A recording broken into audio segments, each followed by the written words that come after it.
Le changement climatique, le déclin de la biodiversité et la dégradation de l'environnement ont d'importantes répercussions sur la planète, la société et l'économie mondiale. Face à ce constat, les pays ont défini des objectifs nationaux et pris des engagements mondiaux en vue de protéger l'environnement et d'atténuer le changement climatique. Parmi ces objectifs définis, la budgétisation verte. Déjà, que savez-vous de cette expression? La budgétisation verte, c'est un peu la forêt, mais un budget pour protéger l'environnement forestier, pour que ça soit plus propre et non au lieu de couper encore les arbres, que les arbres soient plus vastes.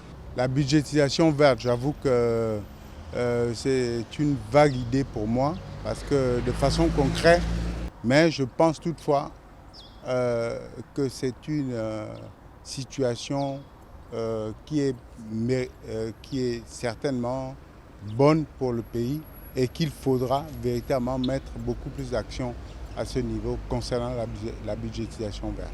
Aussi considéré comme un document qui classe et chiffre les dépenses et crédits de l'État selon leur impact environnemental, la budgétisation verte ou budget vert consiste à utiliser les outils d'élaboration de la politique budgétaire pour faciliter la réalisation des objectifs environnementaux et climatiques. Le PNUD, depuis 2 ans maintenant, ça fait 2 ans qu'on travaille sur cette thématique. On sait très bien que ce pays, c'est un pays de pétrole, c'est un pays avec beaucoup de miniers, etc.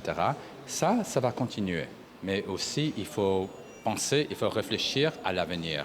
Et l'avenir, ce serait la budgétisation verte, comment on peut capitaliser sur la forêt, les aires protégées marines, etc. Comment on peut avoir une énergie durable et vraiment aller de l'avant dans ce sens. Selon l'OCDE, Organisation de coopération et de développement économique, le budget vert permet d'identifier, selon une méthodologie rigoureuse, les dépenses budgétaires et fiscales favorables et défavorables à l'environnement. On a un atelier sur la budgétisation verte. On a rassemblé tous les hauts fonctionnaires du ministère de l'Environnement, ministère du Budget, ministère de l'Économie et des Finances. L'idée est de rassembler les décideurs, de vraiment poser des questions et de voir l'avenir, comment on peut faire la budgétisation verte et vraiment aller de l'avant. L'Organisation de coopération et de développement économique est une organisation internationale qui œuvre pour la mise en place de politiques pour un meilleur cadre de vie. En 2020, 14 pays de cette organisation sur 35 déclaraient pratiquer la budgétisation verte.